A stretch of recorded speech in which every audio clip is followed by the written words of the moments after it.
Welcome to the Sound Advice Podcast, a resource for entrepreneurs and small businesses looking for honest insights and go-to strategies for digital marketing. I'm Kelvin, and my wife Phyllis. Hey. And I will share what's working, what's changing, and how to navigate the sometimes unpredictable world of business ownership. Yes, we're experts at figuring things out. Well, figuring them out eventually. And we're here to share it all. The good, the bad, and the stuff we've learned about working at home together every day, all day. So let's jump in.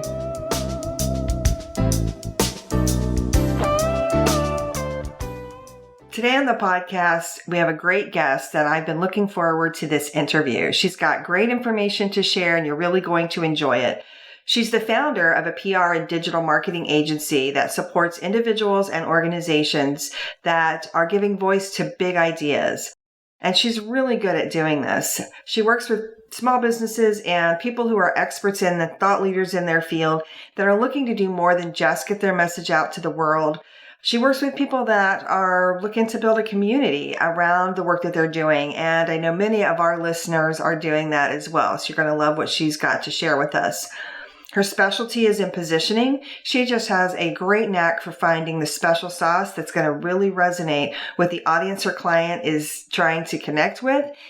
And it helps them have different conversations than their competition. It really sets them apart. So join me in welcoming Brigitte Lyons to the podcast. Hey, Brigitte, thank you so much for doing a second episode with us. It is so much fun getting to spend so much time talking to you about all of this stuff. I love it. Oh, good. Well, I'm so glad. And I know that everybody found the last episode that you did super helpful and all of your tips were really great. So I wanted to have you come back and talk about, we're still going to be talking about PR, but and maybe a slightly different angle. And the last time we talked a lot about being a guest or asking other people to let you be a guest on their podcast. So today I want to talk a little bit more about inviting people to be on my podcast. A lot of our clients and a lot of people in the podcasting world would like to have some interesting people on, maybe not even every week, but sometimes they really want to have specialists come on and people they're really interested in, and maybe even influencers that are really effective in their space or really influential in their area of expertise. So what's kind of the step one to think about when you want to reach out to somebody and say, hey, I want you to be on my podcast? Ooh, what a question. I think the place that I would start, this is actually really timely for me because I am working on my own podcast concept right now. And I am very much in that boat you talked about where it's like, I want to do a solo show with a few guests.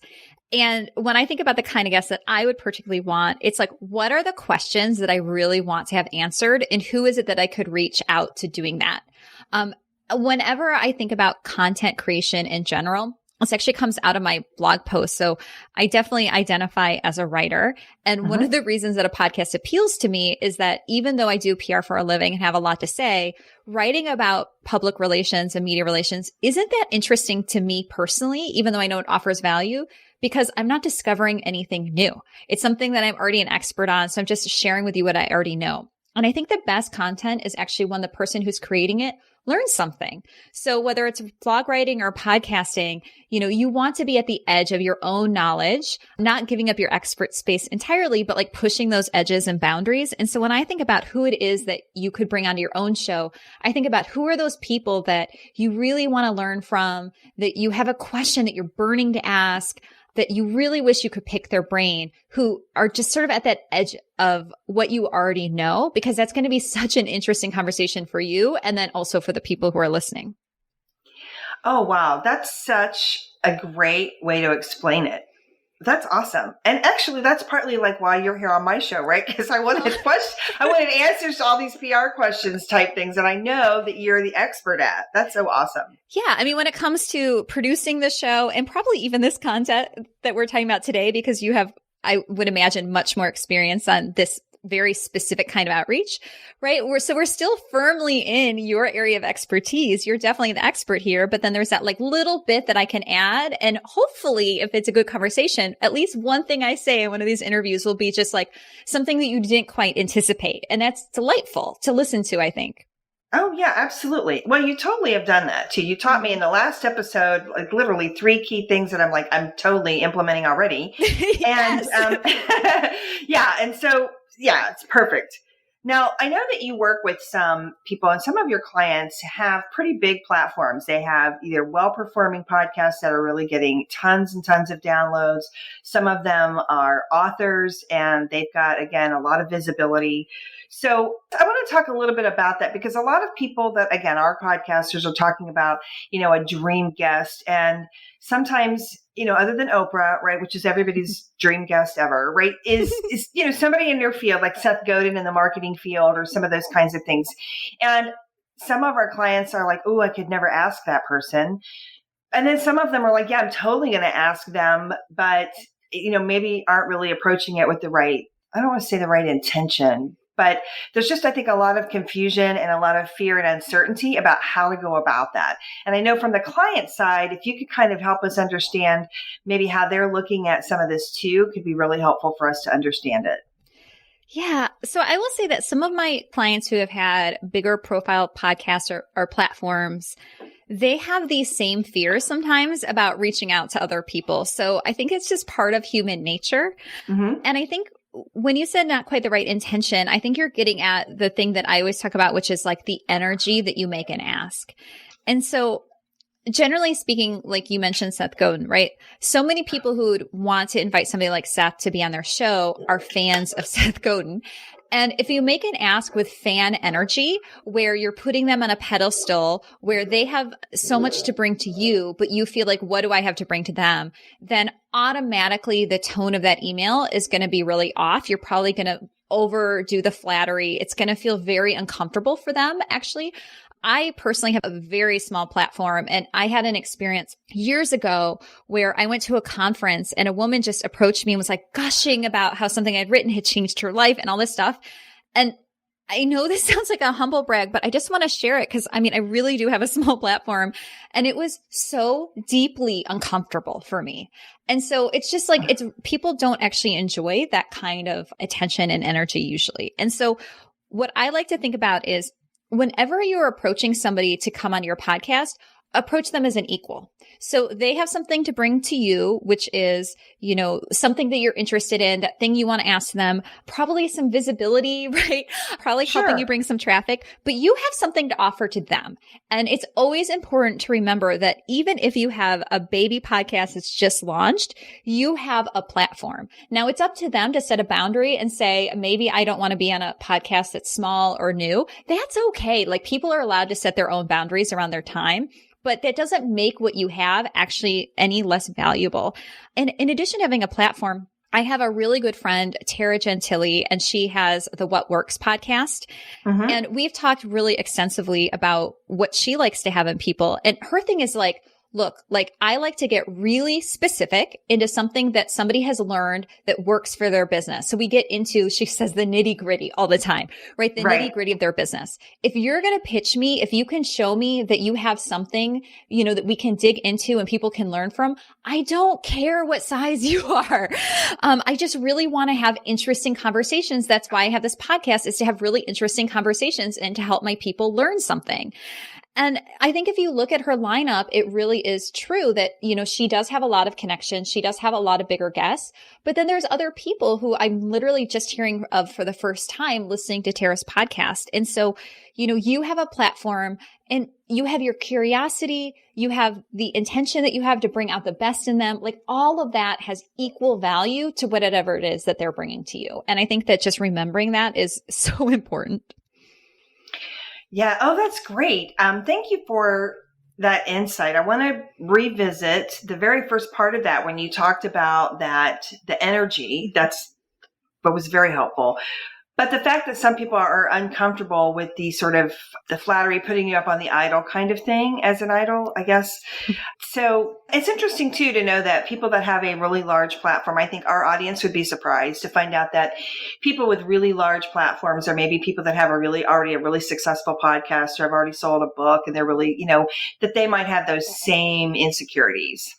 Yeah, totally. I mean, how often do you read stories of like some celebrity who's like, oh my God, Beyonce was in the room with me, right? Like there's never a level that you get to where you don't have somebody that is like an idol or that you would want to be a mentor, where you're not going to have those feelings. Right. And I think that too, of just that, if somebody does turn you down, I actually have somebody who, I won't name his name, but he has a very large platform and we're sort of friendly, and he has offered to kind of help me out with things a bunch of times. And sometimes I've asked him and he said, sure, I can help you. And other times he's like, you know what? I'm just not doing interviews right now. And it's like, he's just like done, and it is nothing to do with me or him or anything. Right. Like, I think a part of this too is that you need to manage your plan, your guests, your promotion plan, your energy, and they have as much right to manage theirs, and that there doesn't need to be anything personal around that kind of thing that either of you are doing. And so I think that there's part of that where, let's say you do want to really reach out and invite somebody. I like you use the word idol, that's like an idol to you, or that you would love to mentor you in your audience, or that is a celebrity in your industry. That's great. I mean, that's part of your job, running a podcast, right? Is to bring content that your audience really likes. And part of their job is to decide what they're going to do that week and what they're not.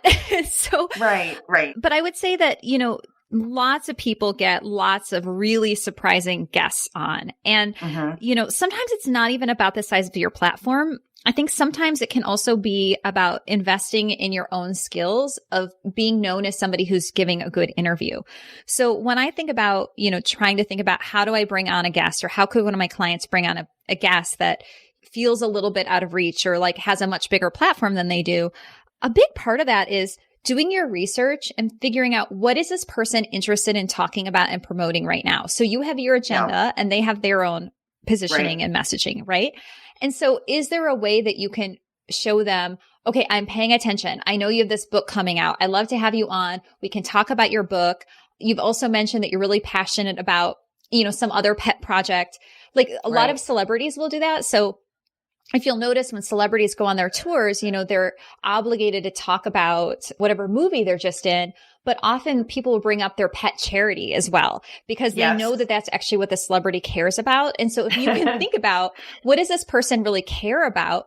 Where do they get passionate? I heard them in an interview and they got really lit up when they got asked this. And if you can say like, I'd love to talk to you about your book. And I also notice you're really passionate about, whatever other development project or whatever you have, if you can show them that you're paying attention and that they'll get to talk about the things they care about, that's actually something you're bringing to them. That's a gift.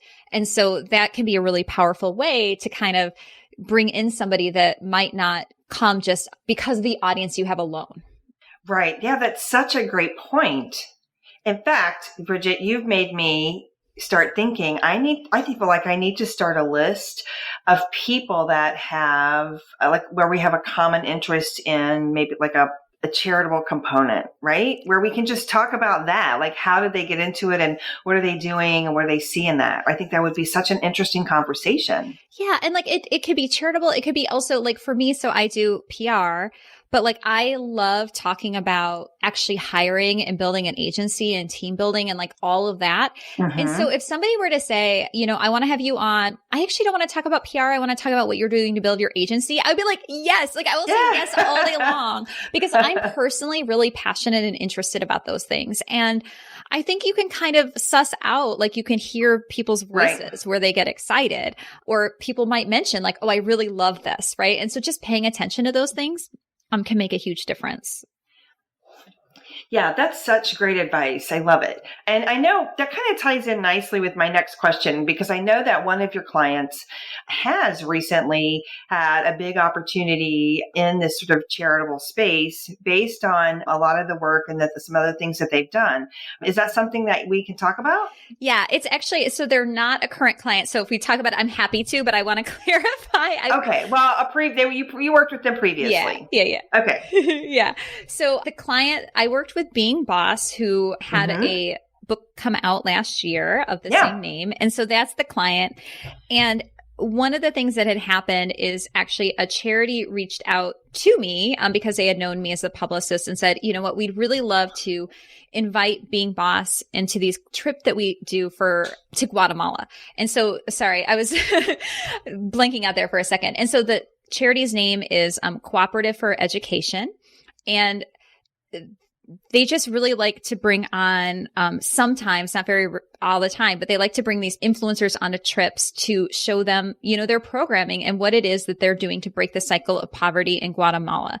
And so they had reached out and said, do you think Being Boss would be interested in this? And I said, maybe. Like, they both really love to travel. I think this would be something, that they would be really interested in supporting. Like, let me run it by them. So, they took it from there. I haven't, I didn't negotiate it or anything like that, but they are going on this trip now to Guatemala. And if you go to their Instagram or their website, you'll definitely be able to see information in that. And so this really cool because Being Boss, they built up this podcast, just the two co-hosts being business besties, as they call themselves, talking about running their businesses. They had their platform absolutely explode. They got their book deal based on the size and the influence of their podcast. And now they have this amazing opportunity to go to Guatemala and be a part of this amazing chance to give this charity a little bit of visibility through what they're doing. Yeah, that's such a powerful, both of those points, right? That they got their book opportunity because of their podcast, which is so interesting, right? Because lots of authors are looking to grow their audience by podcasting, right? So it kind of works both ways depending on where you started and how people are finding you. Yeah.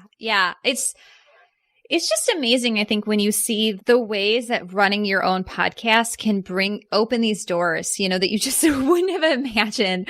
Right. I think it's the opportunities that you don't even know that could come your way when you start, and how exciting it is to see that unfold for people. Yeah, I couldn't agree more. And thank you so much for sharing such good information. Before we wrap up, I want everyone to know that Brigitte has a great course about how to really successfully engage with other people on your podcast, how to become a guest on other people's podcasts, really how to leverage the whole podcast sort of energy. And one of the other things that your points that you just made that I want to touch on, and maybe just to remind our our listeners that I think part of the power and energy of podcasting is it really is, at the end of the day, it's just people talking to people. And I think when you mentioned reaching out to somebody with that energy of, I want to be helpful and I want to get some information, and then they have the right to decide if that fits with their energy and with what they want to do. I think we forget that sometimes when it's oh, this is, this big person and I really want to have them. I think we forget sometimes they're kind of evaluating their life decisions just like we do. Yeah. And no different. Yeah, exactly. And you might have people I've worked with a few different people with their book launches, right? And so if they've just announced that they've gotten a book deal and they have a launch to come up, they're probably really open to booking. And if they've just done the end of a book tour, they're probably exhausted. Yeah. Timing can be everything. It's like those kind of personal things where, and I think that, because I'm in PR, it's so rare that we actually send out a pitch and get any sort of response back. And so you definitely develop a thick skin in this business of just being able to get used to it. And you will find that the more you send out, actually, the more volume, the more you'll be able to kind of not take it so personally if somebody doesn't get back, and not everything is riding on just that one person. Right. So, right. It's just not to build that up into the end all and be all of your podcast. It's just one show. It's just one idea. And I'm sure you have countless others. Right. Yeah. Now that's such a great way to frame it. And that's a great way too to launch. So tell everybody a little bit about the course and what they can expect to learn from it. Yeah. So the program I have, it's called Get Booked on Podcasts. And the title is very direct. So it's all about how to get booked as a guest on other people's podcasts, which if you run a podcast yourself and have one, this is a great way to actually network with other influencers, other podcast hosts, and to build up your own audience. One thing we didn't talk about, Phyllis, but it can be really valuable is actually offering a trade. And so you can reach out to somebody and say, only if you're actually interested in having them on, but say, you know, I would also love to have you on my show. And so reaching out to an influencer, this can be another good platform, inviting them on your show and seeing if you can get on theirs.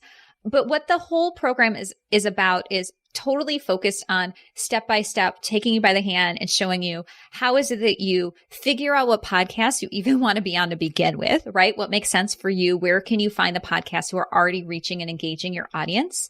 How the heck do you email them? So I include kind of best practices for writing these emails. And then I actually include a couple of different pitch templates that you can use and examples of specific pitches that either it's mostly actually people who've taken my courses. So people who have learned from me on how to pitch have used to book their own coverage. So you can see real world examples of how those templates going to work.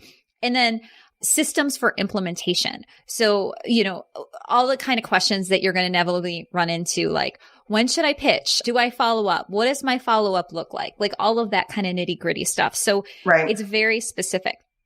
So you can go grab that. And I know you're going to put this in the show notes because my name is impossible to spell and I apologize. It's blame my father.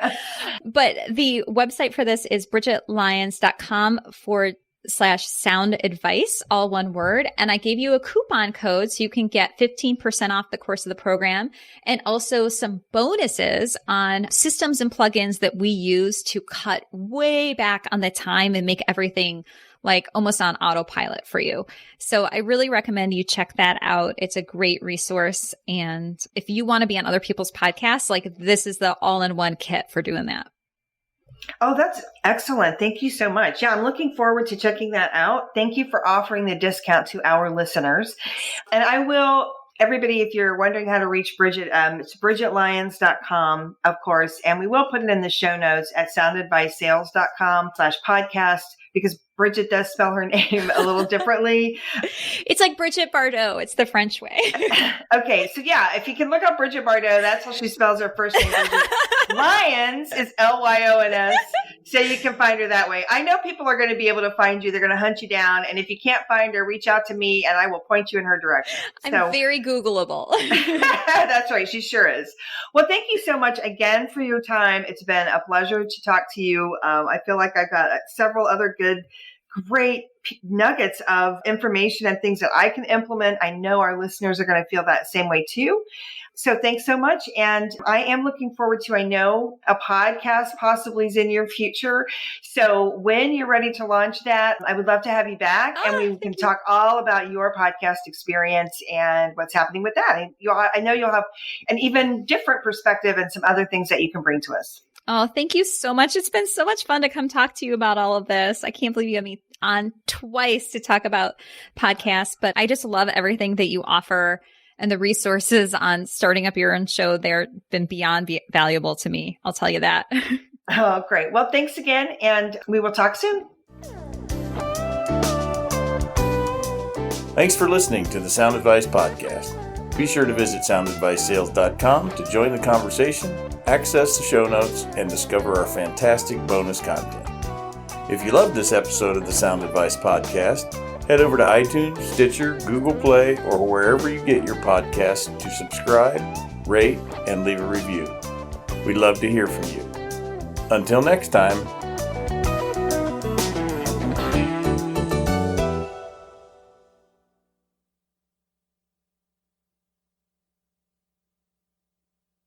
This podcast is part of the Sound Advice FM network. Sound Advice FM. Women's voices amplified.